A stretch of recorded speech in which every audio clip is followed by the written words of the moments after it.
Good morning সবাইকে। কেমন আছো তোমরা সবাই? আশা করছি খুব ভালো আছো, আর আমিও ভালো, মনটা খুব ভালো। কারণ ঘুরতে যাব, ঘুরতে গেলেই তো সবার মন ভীষণ ভালো হয়ে যায়, বুঝতেই পারছো। তো কথাটা হচ্ছে কি, সকালবেলা উঠে কাজবাজ সেরে নিয়েছি, সকালে কাজকর্ম সেরে এখন বাজে 10টা 11টা বেজে গেছে মোটামুটি। তো এবার বেরোবো। আসলে কোথায় যাচ্ছি বলো তো? একটা বন্ধুর বাড়িতে। বন্ধু বলতে গেলে সে কিন্তু আমার বয়সী নয়, ক্লাসমেটও নয়, আমার থেকে অনেকটা ছোট। যাই হোক, 2-3 বছরের ছোট তো হবেই, কিন্তু ওই যে বলে মনের সংযোগটাই সবচেয়ে বড়, মানুষের মনের টানটাই সবচেয়ে বড়। তো তার বাড়িতেই গেছিলাম। আজ কবে থেকে আমাকে বলছে আয় আমাদের বাড়িতে একবার ঘুরে যা, তো যাওয়াই হচ্ছে না। শুনেও বারবার এক কথা শুনে শুনে আমারও খুব খারাপ লাগছিল যে যেতে পারছি না। আর সেদিন মেলায় গেছি, সেটাও দেখেছে, দেখে আবার ফোন করে বলছে আমাদের বাড়িতে আসলি না। তারপর এসব কথা ফোনে হওয়ার পর বললাম ঠিক আছে, তাহলে রবিবারে ডান, আসবই। বারবির স্কুলও বন্ধ আছে, ঠিক আছে। আজকে সকাল 11:30 বাজে, তখন ভীষণ রৌদ্র, চড়া রৌদ্র। এই যে বাড়িতে ঢুকছি, আর বারবি বলছে কি, মা ওদের বাড়িটা এরকম কেন, আগে তো এরকম ছিল না। আমার শুনে কথাটা এত হাসি পাচ্ছে, কেননা বারবি কোনো দিন আসেইনি ওদের বাড়িতে, আর সে কিনা বলছে যে ওদের বাড়ি তো আগে এরকম ছিল না। আমি বলছি তুই আগে আবার কোথায় দেখলি, তুই তো এই প্রথম এলি আমার বন্ধুর বাড়িতে। আর এইসব শুনে সবাই হাসছিল ওর কথা, কারণ ও তো আসেইনি আগে। আর এই যে বান্ধবীর ছেলে, মানে মেয়ে বাচ্চা, আর তারপর ও অনেক আয়োজন করেছিল রান্না বান্নার, তো ওসবই করছিল। আর বারবি ওইদিকে দেখো খেলছে। গলা শুকায় গেছে, তো এখানে তোর গরম লাগতেছে না? এগুলো পড়ছিস কেন? খুলে ফেলো, খুলে ফেলো। ঠান্ডা লাগছে, খুলো।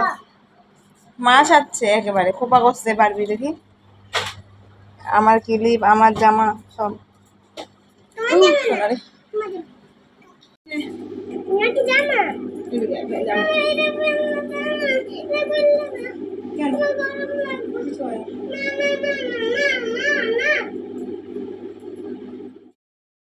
সে আমার থেকে বয়সে ছোট, তারপরেও যে এত আয়োজন করলো আমার জন্য, সেটা দেখে সত্যিই আমার আমি কি বলবো, বলার ভাষা পাচ্ছি না। ভালো লেগেছে, কেউ এভাবে আপ্যায়ন করলো। আমিও কারোর কাছে এতটা গুরুত্ব রাখি, সেটা ভাবতেও ভালো লাগে। যাই হোক, তারপর রান্নাবান্না খাওয়া দাওয়ার পর এই যে আমি বারবিকে রেডি করাচ্ছিলাম, তো বিকেলবেলা একটু এদিক ওদিক হাঁটতে যাবো, এই আর কি। আর ওর মেয়ে আমার ফোনের কাছে এসে বারবার দেখছিল কি করছি, ওরকে একটু খুচমুচু করে আদর করে দিলাম আর কি। আর অঞ্জলি গিয়েছিল হাত পা ধুতে, কারণ ও কাজবাজ করেছে অনেক, এখন একটু হাত পা ধুয়ে ফ্রেশ হয়ে নেবে। তো তারপর আমরা একটু বাইরে যাব, সারাদিন বেরোতে পারিনি, প্রচণ্ড রোদের তাপ ছিল, আর ভীষণ রোদ না, তাই জন্য। আর ও অনেক কিছু রান্না করলো, মাংস ও নিজে খায় না, কখনো রান্না করে না, কিন্তু আজকে আমার জন্য করলো। সেটা ভেবে আমার সত্যি কেমন লাগছে, কেমন একটা হচ্ছে, বেচারি আমার জন্য করলো, সেটা ভাবলেই না কেমন যেন লাগে।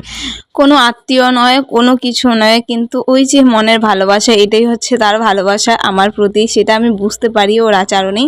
যাই হোক, ও আমার সঙ্গে মেশার পর না একটু অন্যরকম পাল্টে গেছে, ও নিজেও এটা স্বীকার করে।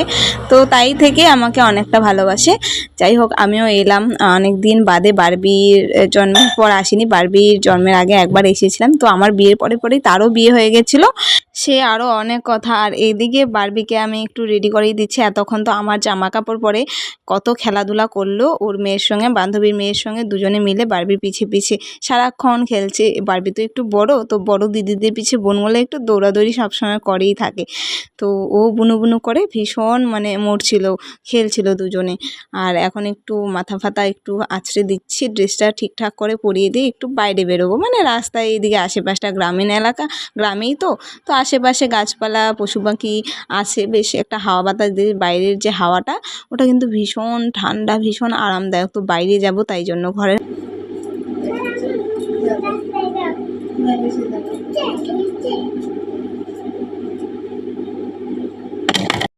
এই তো একটু বেরোলাম ঘর থেকে ওদের আশেপাশের পরিবেশটা দেখার জন্য। বিকেলবেলা বেশ ভালোই লাগছে, সারাদিন গরম ছিল, আর বিকেলবেলা খুব সুন্দর জায়গাটা, মনোরম পরিবেশ, সবাই খেলাধুলা করছে, বাচ্চারা। এখন 6টা বাজে, খুব সুন্দর লাগছে এই সময়টা।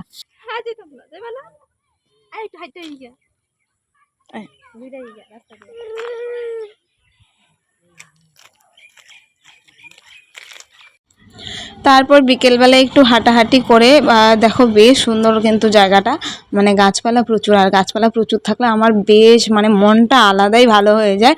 আর হালকা করে খুব সুন্দর হাওয়া দিচ্ছিল, এই হাওয়াটা গায়ে লাগছিল আর দারুণ লাগছিল, একটা দারুণ ফিলিংস হচ্ছিল, মানে হাওয়াটা জানোই তো গরমের মধ্যে।